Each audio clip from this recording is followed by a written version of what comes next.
125 দিনের কাজ প্রকল্পে 2 কোটি মানুষকে কাজ, 2,56 লক্ষ মানুষকে জব কার্ডের জন্য চিহ্নিত করা হয়েছে। নবান্নে কেন্দ্রীয় কৃষিমন্ত্রীর সঙ্গে বৈঠকের পর জানালেন মুখ্যমন্ত্রী। আমরা প্রতিশ্রুতি দিয়েছিলাম, হাতে কাজ, পেটে ভাত, মাথায় ছাদ। আজকে দুটো বিষয় এখানে সুনিশ্চিত করেছেন মাননীয় শিবরাজ সিং চৌহান। 125 দিনের কাজ, ইতিমধ্যে 2,56 লক্ষ কার্ড, জব কার্ড চিহ্নিত হয়েছেন। আরো যারা প্রাপক আবেদন করলে তাদের কার্ডও অনুমোদন করার নীতিগত সিদ্ধান্ত তিনি আধিকারিকদের নিতে দায়িত্ব দিয়েছেন। অর্থাৎ হাতে কাজ অদক্ষ শ্রমিকের ক্ষেত্রে 300, সেমি স্কিল্ডের ক্ষেত্রে 450 এবং স্কিল্ডের ক্ষেত্রে 600 টাকা 125 দিনের কাজ। আর মাথায় ছাদের ক্ষেত্রে আজকে তো 1 লক্ষ বাড়ির স্যাংশন আমরা পেয়েছি এবং 20 জুলাই পর্যন্ত তালিকা তৈরির সময় ছিল। বর্ষা এবং ইত্যাদি দেখে আমাদের আবেদন মঞ্জুর করে 15ই আগস্ট পর্যন্ত বাড়ির তালিকা তৈরির জন্য তিনি অনুমোদন দিয়েছেন। এদিকে 21শে জুলাই নিয়ে চরমে টানাপোড়েন। মেয়র রোড পরিদর্শন দ্রুতব্রত তৃণমূলের। গতকালই সভাস্থলে যান ফিরহাদ হাকিম, চন্দ্রিমা ভট্টাচার্য, জাভেদ খান্না। নাচ গান হবে না, শহীদ তর্পণ হবে দাবি ফিরহাদ হাকিমের। ভিক্টোরিয়া হাউসের সামনে অনুমতি না পেয়ে হাইকোর্টে কালীঘাট তৃণমূল। মমতা বন্দ্যোপাধ্যায়কে ভয় পাচ্ছে বিজেপি, সেজন্যই ভিক্টোরিয়া হাউসের সামনে সভায় না আক্রমণে কুণাল ঘোষ।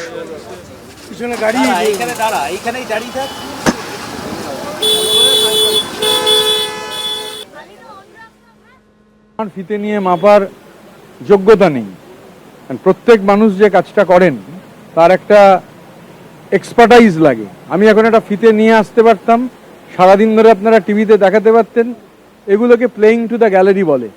তো আমি এখানে ফিতে নিয়ে কিছু করতে পারবো না। আমরা সবাই এসে গেছি এখানে একটা টিম। আমি বলেছি না আপনাকে যে আমরা একটা টিম, মানে আমরা একটা কালেকটিভ। তো আমরা এই জায়গাটা আজকে দেখতে এসেছি এবং ডেকোরেটরের যারা ডেকোরেটর তাদের প্রতিনিধির জন্য আমরা ওয়েট করছিলাম। আমরা আগে এসে গেছিলাম, কারণ ফিতে নিয়ে যদি মাপতে হয় তাকে ওনাকে মাপতে হবে, একটা ডায়াগ্রাম বানাতে হবে। প্লেইং টু দ্য গ্যালারি তো হতে পারে, প্লেইং টু দ্য গ্যালারি করলে তো কাজ হয় না। Playing to the gallery has a different meaning. আমরা জায়গাটা সবাই দেখেছি, আমরা ঐক্যবদ্ধভাবে ঠিক করেছি এখানে হবে। এবার বর্ষার সময় সেখানে শিউলি সাহা দেখছি আমি, আমরা সবাই। তো আমরা এখানে এই আলোচনাটা আজকে এবার ওরা জায়গাটা দেখবেন এবং ওনারাই হয়তো মাপবেন। মানে অবভিয়াসলি সেটা আজকে মাপতে পারেন, কালকে মাপতে পারেন, ওনারা ডায়াগ্রাম দেবেন যেভাবে হয়। এই প্রথম 21শে জুলাই আপনারা পালন করছেন, যেখানে অ্যাবসেন্ট থাকবেন মমতা বন্দ্যোপাধ্যায়, আপনারা কি আহ্বান জানাবেন? অনেক আমাকে কেউ কোনোদিন নেমন্তন্ন করেন। আমরা শহীদ দিবস পালন করব, মানে কোনো উৎসব নয়, কোনো নাচ গান নয়। 21শে জুলাই মমতা বন্দ্যোপাধ্যায়কে শহীদ মিনারে যোগ দিতে আহ্বান কংগ্রেসের। শহীদ মিনারে 21শে জুলাই পালন করবে প্রদেশ কংগ্রেস। শহীদ মিনারের সভাস্থল পরিদর্শন করলেন প্রদেশ কংগ্রেস সভাপতি শুভঙ্কর সরকার। মমতা বন্দ্যোপাধ্যায়ের 15 বছর সরকারের আমলে বিচার মেলেনি। প্রায়শ্চিত্ত করুন, কংগ্রেসের সঙ্গে যা করেছেন ভুল করেছেন স্বীকার করুন মমতা বন্দ্যোপাধ্যায়। আক্রমণ শুভঙ্কর সরকারের।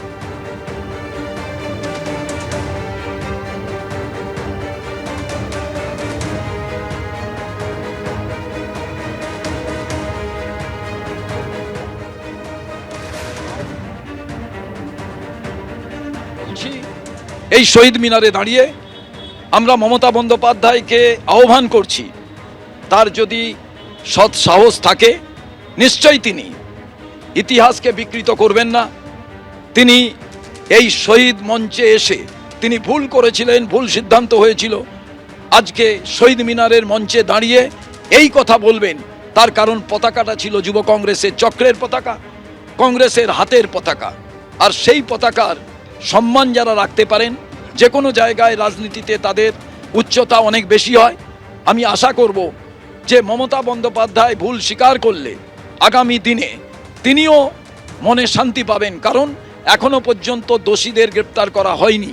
তো মমতা বন্দ্যোপাধ্যায় যদি স্বীকার করে নেন যে আমার দল ছাড়া ভুল হয়েছিল, এই মঞ্চে এসে শহীদদের শ্রদ্ধা জানালে যুব কংগ্রেসের পতাকা, কংগ্রেসের পতাকা, তাকে সম্মান জানানো হবে এবং সেখানে কিছুটা হলেও তার যে কৃতকর্ম তার জন্য কিছুটা প্রায়শ্চিত্ত হলেও করা যাবে, সেটা যদি তিনি ভাবেন, তাহলে এ মঞ্চ সেই সবার জন্যই স্বাগত। বাদল অধিবেশনের আগেই এনসিপিআই সাংসদ হিসেবে স্বীকৃতি পাচ্ছেন সুদীপ বন্দ্যোপাধ্যায়, কাকুলি ঘোষ দস্তিদাররা। লোকসভায় এনসিপিআই এর নেতা হচ্ছেন সুদীপ বন্দ্যোপাধ্যায়। এনসিপিআই সূত্রে খবর, লোকসভায় এনসিপিআই এর মুখ্য সচেতক হচ্ছেন কাকুলি ঘোষ দস্তিদার। এনসিপিআই সূত্রে খবর, লোকসভায় এনসিপিআই এর ডেপুটি লিডার হচ্ছেন শতাব্দী রায়। অন্যদিকে লোকসভা স্পিকার ও কেন্দ্রীয় স্বরাষ্ট্রমন্ত্রীর সঙ্গে সাক্ষাৎ, ওম বিড়লা, অমিত শাহের সঙ্গে কথা সুদীপ বন্দ্যোপাধ্যায়। 20 জুলাই শুরু সংসদের বাদল অধিবেশন। গতকাল আমি আর কাকুলি ওম বিড়লার সঙ্গে দেখা করেছি। 19 জুলাইয়ের মধ্যে নাম জমার নির্দেশ স্পিকারের, জানালেন সুদীপ বন্দ্যোপাধ্যায়। স্পিকার আমাদের জন্য ঘর বরাদ্দ করেছেন, আমাদের বসার জন্য আলাদা জায়গা দেওয়া হয়েছে, জানালেন সুদীপ বন্দ্যোপাধ্যায়। স্পিকারের সঙ্গে সাক্ষাতের আগে কেন্দ্রীয় স্বরাষ্ট্রমন্ত্রী অমিত শাহের সঙ্গেও বৈঠক সুদীপ বন্দ্যোপাধ্যায়।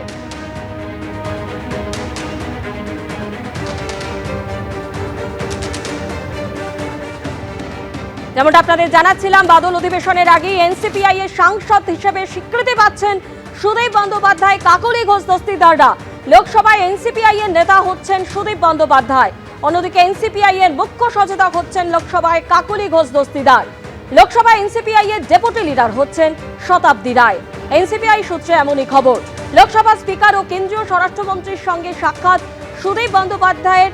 স্পিকার ওম বিড়লার সঙ্গেও কথা হয়েছে সুদীপ বন্দ্যোপাধ্যায়ের। 20 জুলাই শুরু সংসদের বাদল অধিবেশন।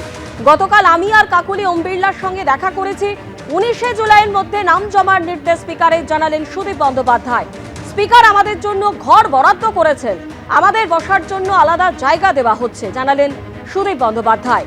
স্পিকারের সঙ্গে সাক্ষাতের আগে অমিত শাহের সঙ্গেও বৈঠক করেন সুদীপ বন্দ্যোপাধ্যায়।